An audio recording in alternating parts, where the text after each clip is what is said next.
दैहिक, दैविक, भौतिक, इन तीन जो हमारे अंदर ताप है। कोई कहते नहीं सबसे बड़ा धन बल है, मैं कहता हूं धन बल कुछ नहीं है।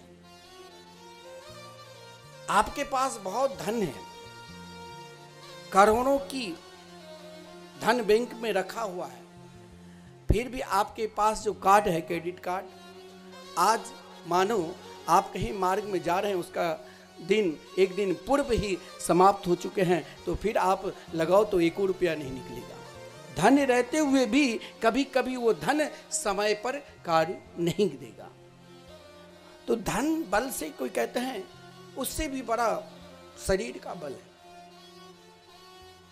धन बल से श्रेष्ठ क्या है? शरीर का बल। लेकिन ये शरीर भी कभी कभी महाराज करोड़ों की धन संपत्ति है,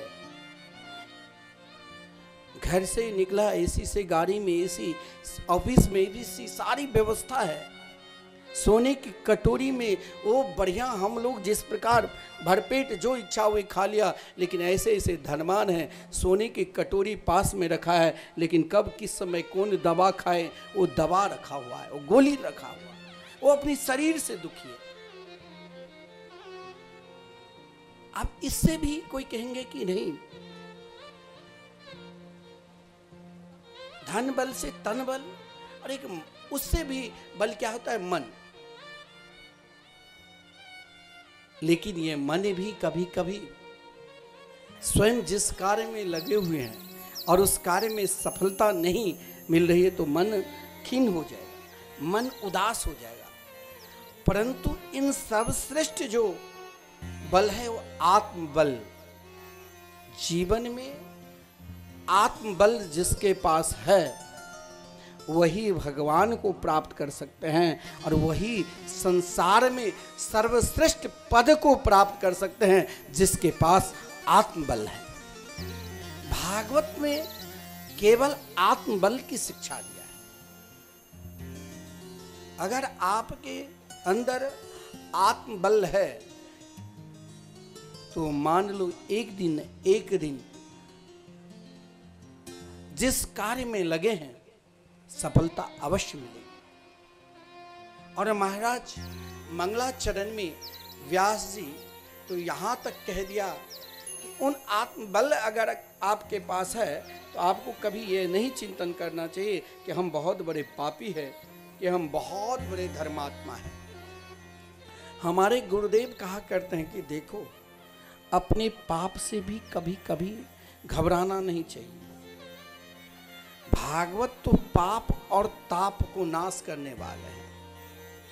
अगर पाप भी हुआ है तो भगवान के शरण में चले जाओ, अगर आप ताप से भी दुखी है तो भगवान की शरण में चले जाओ, क्योंकि वहां श्री कृष्णाय वयम नुमा, वहां श्री यानी शक्ति के सहित, रास रासेश्वरी राधा रानी के सहित श्री कृष्ण विराजमान।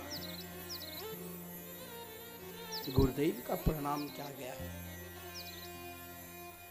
भागवत के महात्म्य में जो प्रथम संवाद है, भागवत में 3 विशिष्ट संवाद है, 3 महापुरुषों, सूत जी की और सौनक जी की, आदरणीय श्रीमान सुखदेव जी महाराज परीक्षित के, और देवर्षि नारद जी और व्यास जी। प्रथम कोटि, मध्यम कोटि और सामान्य कोटि की वक्ता है। तो प्रथम कोटि वक्ता केवल महाराज आदरणीय श्रीमान सुखदेव जी को और श्रोता महाराज परीक्षित को, जिसने केवल अपने जीवन को आत्मबल लेकर प्रश्न किया है। सूजी सोनक के जो संवाद है, इसमें समाज के कल्याण किस धारा में हो, किस समय हो, केवल समाज कल्याण के लिए। और व्यास जी, देवर्षि नारद जी और व्यास जी के जो संवाद है, इसमें भी समाज भगवान से कैसे जोड़े, ये संवाद है। भागवत के प्रारंभ में सूत जी के निकट सौनक जी तब आते हैं। सौनक जी ने अपने जीवन में आप सब कुछ कर लो, जो भी इच्छा है, अनेक प्रकार के तीर्थों में घूम कर आओ, जो बड़े बड़े कार्य करना है, जहां घूमना, जो भी करना है, सब कुछ कर लो। लेकिन एक दिन क्या होगा, सबसे थक कर मन कभी कभी स्वयं को, अपने आप, अपने ही आत्मबल को, कि मानव शरीर तो वो है, इस मानव शरीर से ही हम भगवान को प्राप्त कर सकते हैं। और जिस दिन भगवान की शरण में चले जाओ तो मान लेना कि आज मेरी संपूर्ण अज्ञान नष्ट हो गई। शौनक जी ने 1000 वर्ष तक यज्ञ करने का संकल्प लिया था, मात्र 30 वर्षों तक यज्ञ में थक चुके थे। बोले इससे संपूर्ण मानव मात्र का कल्याण नहीं होगा। तो महाराज, जिनके पास आजकल 1, 2, 4 हजार शिष्य हो जाए, कुछ नाम हो जाए, तो महाराज निरंतर उनका नाम चलता है कि अमुक बाबा के पास हजारों शिष्य आते हैं। देखिए उन बाबा के क्या नाम है। लेकिन शौनक जी के पास 88,000 ऋषि मुनि निरंतर रहते थे, फिर भी अपने आप को भगवान कैसे मिले, यही उद्देश्य से सूत जी के निकट गए और सूत जी से प्रश्न किया। अज्ञान ध्वंत विध्वंस कोटि सूर्य समप्रभ शूतख्याहि कथा सारं मम कर्ण रसायनम। भगवान, घर में रहकर, परिवार में रहकर, व्यापार करते हुए, समाज के कार्य करते हुए, जीवन में कोई ऐसा फल मिले, ऐसा उपदेश मिल जाए, जो अपने आप को हमें कभी यह नहीं मानना चाहिए कि हम सब कुछ जानते हैं, हम ही सर्वश्रेष्ठ ज्ञानी हैं। अगर ऐसा भाव है तो मान लेना उससे अधिक अज्ञानी इस संसार में कोई नहीं है, जो यह मान ले कि हम ही सर्वश्रेष्ठ ज्ञानी हैं, हम ही बहुत बड़े संत हैं, हम ही बहुत बड़े धनवान हैं, या हम ही बहुत बड़े मूर्ख हैं, यह भी नहीं मानना चाहिए। लेकिन यह निरंतर मानना चाहिए कि हम भगवान के हैं और भगवान हमारे हैं। और जब हम भगवान के हैं और भगवान हमारे हैं तो मन में एक ही भाव उत्पन्न होगा, जो भाव शौनक जी के हृदय में उत्पन्न हुआ। और यही भाव लेकर शौनक जी ने सूत जी के पास जाकर कहा, हे प्रभु, कोई ऐसी कथा सुना दो कि ऐसा नहीं है, इस सृष्टि को बनाने वाले ब्रह्मा के अंदर भी अज्ञान हो गया था एक बार। ब्रह्मा जी के पास, हम लोगों के पास मात्र 1 बुद्धि है और ब्रह्मा जी के पास 100 बुद्धि है। हम लोगों की 1 मुख है, ब्रह्मा जी के पास 4 मुख है। लेकिन ब्रह्मा जी भी स्वयं एक बार अज्ञान में गोता लगाने लगे, वो भी कोई साधारण अज्ञान में नहीं, भगवान के विलक्षण प्रेम माधुर्य लीला, वात्सल्य लीला में, जहां ब्रह्मा जी देखा भगवान उन नन्हे नन्हे छोटे छोटे बालकों के झूठन को खा रहे हैं, ये कोई ब्रह्म नहीं हो सकता है। तो ब्रह्मा जी जिसके अंदर 100 बुद्धि है, वो भी भगवान की परीक्षा ली, उन ग्वाल बाल और बछड़े को चोरी करे कंदरा में रख दिया। हम कहेंगे कि हम बहुत बड़े ज्ञानी हैं, हमें महाराज, हमने बहुत ऊंचे पद को प्राप्त कर लिया, हमारे लाखों शिष्य है, परिकर है, ऐसा भी नहीं सोचना चाहिए। अज्ञान तो सबके अंदर है, और जो महाराज प्रश्न कर रहे हैं वो अपने जीवन में ऐसे ऐसे वहाँ महात्मा विराजमान थे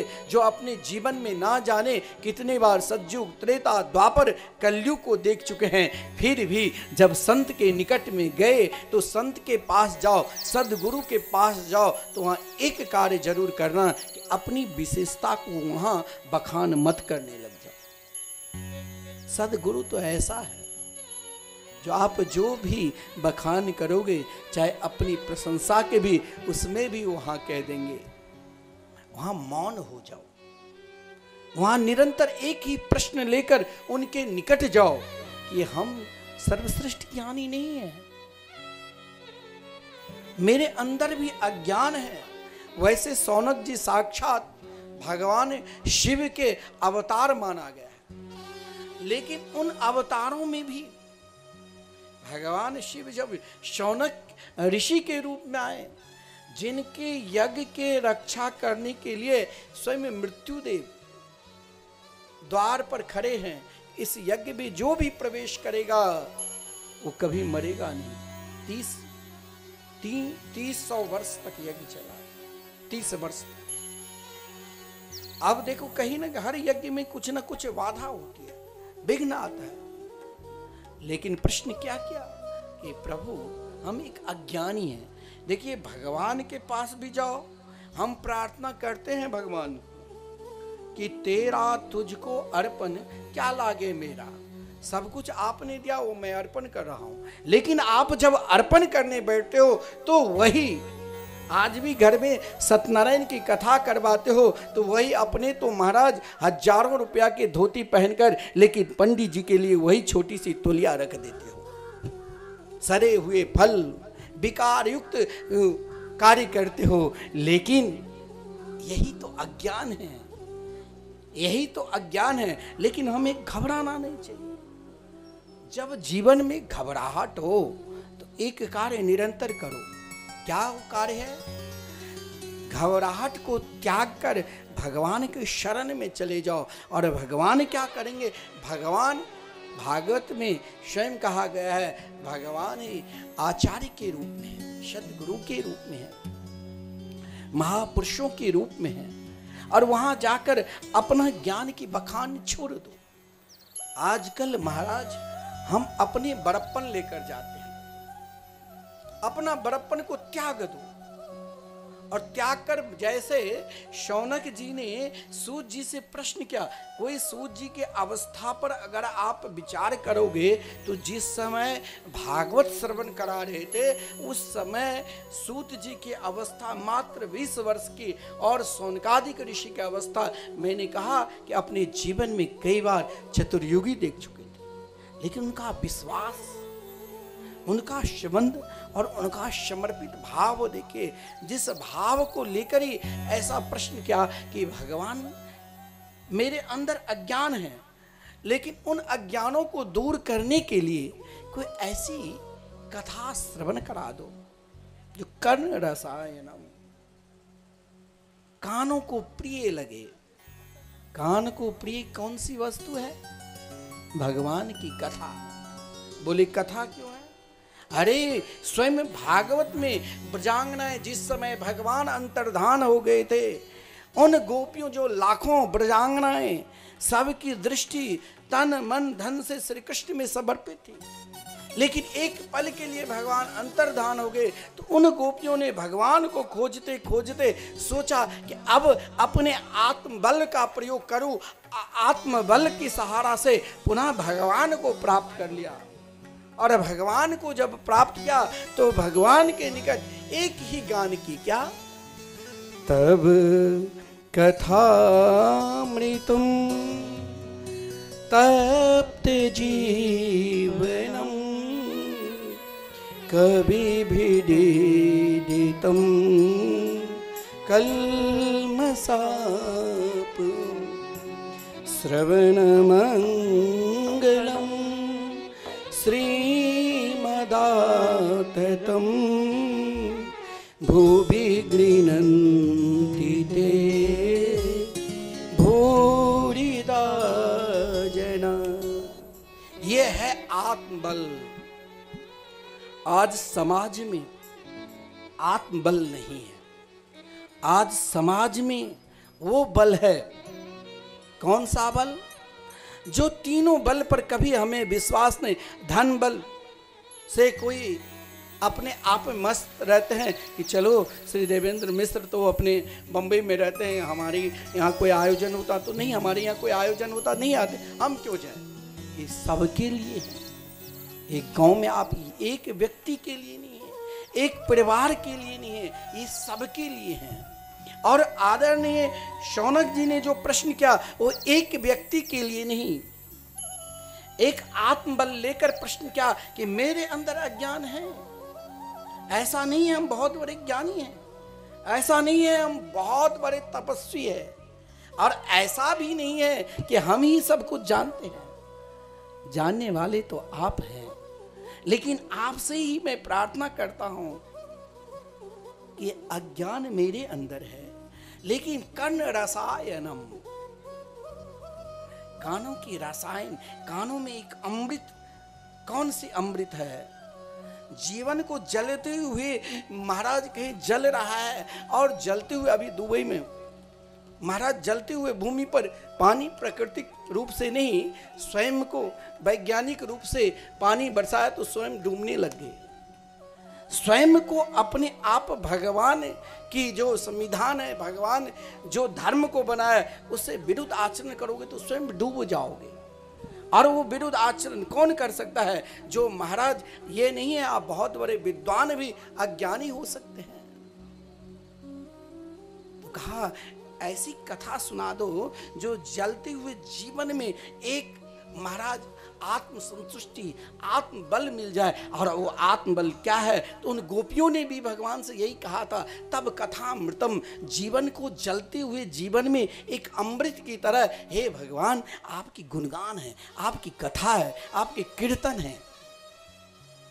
और इसी को हम बार बार अगर श्रवण करेंगे तो कर्ण रसायनम, कानों को प्रिय लगने लग जाएगा।